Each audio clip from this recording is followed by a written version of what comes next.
মনত আছেনে আপোনালোকৰ? ভিডিঅ'টো আগত চাই লওক আপোনালোকে।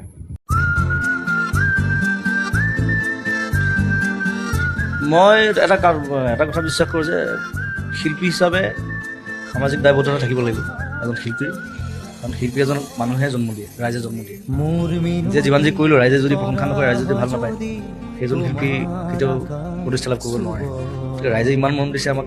মোৰ এই গান যদি সুৰ হয়, মোৰ এই গান যদি সুৰ হয়, ৰাইজৰ প্ৰতি মোৰ এটা দায়িত্ব আছে, তেওঁলোকক মোক কিবা এটা ঘূৰাই দিব লাগিব।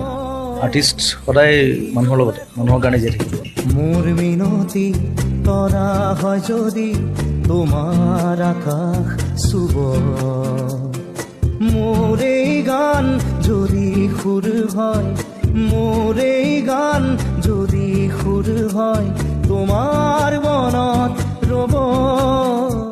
ভিডিঅ'টো চাই কি গম পালে আপোনালোকে কমেণ্ট কৰি জনাব।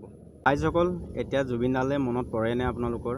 এতিয়া যে বানত ককবকাই আছে মানুহবোৰ, জুবিন দা থকাহেঁতেন বহুত সহায় কৰিলেহেঁতেন মানুহবোৰক। ভিডিঅ'টো চাই আপোনালোকে গম পালেই কি কৰি আছিলে জুবিন দাই।